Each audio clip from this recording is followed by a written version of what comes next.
Friends இந்த வண்டி வந்து பார்த்தீங்கன்னா ஒரு டாடா சுமோ கோல்டு. இந்த வண்டி ஒரு 2016 மாடல். இந்த வண்டியில் ஒரு கூலண்ட்டு லீக்கு தான். அதேமாதிரி engine over heating, coolant leak ஆனதுனால தான் வந்து பார்த்தீங்கன்னா இன்ஜின் ஓவர் ஹீட்டிங் ஆகுது. கூலண்ட்டோட லீக்கு வந்து பார்த்தீங்கன்னா இந்த சைலன்சர்லாம் பாருங்கள் ஃப்ரெண்ட்ஸ். இந்த வண்டி சைலன்சர் பார்த்தீங்கன்னா இந்த கூலண்ட்டு எவ்வளோ அந்த மாதிரி லீக் ஆகிருக்கு பாருங்கள். ஒரே துருப்பிடிச்சி இந்த இடம் ஃபுல்லாக இருக்குது பாருங்கள். இந்த மாதிரி ஓரளவுக்கு ஐடென்டிஃபிகேஷன் பண்ணலாம். ஆனால் கூலண்ட் இருக்கும்போது வந்து பார்த்திங்கன்னா ஈஸியாக ஐடென்டிஃபிகேஷன் ஆகும். அது கலர் வந்து பார்த்திங்கன்னா அதனால தான் கொடுக்குறாங்க.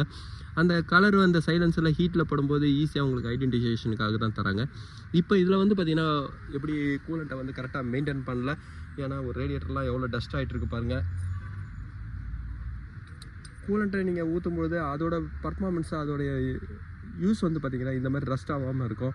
அதுக்காக தான் கூலண்ட்டை யூஸ் பண்ணுறது. கூலண்ட் வந்து பார்த்திங்கன்னா ரஸ்ட் ஆகாமல் இருக்கும்போது அந்த பேசேஜுங்கெல்லாம் உங்களுக்கு க்ளீனாக இருக்கும்போது வந்து பார்த்திங்கன்னா இன்ஜினோட எந்த பிளாக்கும் வராது, இன்ஜினை ஹீட் ஆகாது.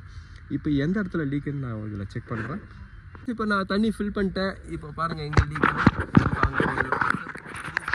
ஃப்ரெண்ட்ஸ் இதோட லீக் ஆகிற பார்த்து பாருங்கள். இன்னும் கொஞ்சம் ப்ரெஷர் ஆகுதுங்க. இங்கே தான் லீக் ஆகுது. ஸ்லோ பண்ணுங்கள் ஃப்ரெண்ட்ஸ். இது ஒரு வந்து பார்த்தீங்கன்னா பிளாக்ல இருக்கிற மிஷின் ஷாப்புக்கு வர டம்மி தான். இந்த டம்மிலேருந்து தான் லீக் ஆகுது. இதை நீங்கள் பார்க்கணுன்னா எக்ஸாஸ்ட் மேனிஃபோல்டு எல்லாத்தையும் நம்ம ரிமூவ் பண்ணணும். ரிமூவ் பண்ணால் தான் இந்த லீக்கை வந்து சரி பண்ண முடியும். வந்து பார்த்தீங்கன்னா திருப்பி ஊதுங்க. இதுலேயே வந்து பார்த்தீங்கன்னா இந்த சைடு ஒரு டம்மி இருக்குது.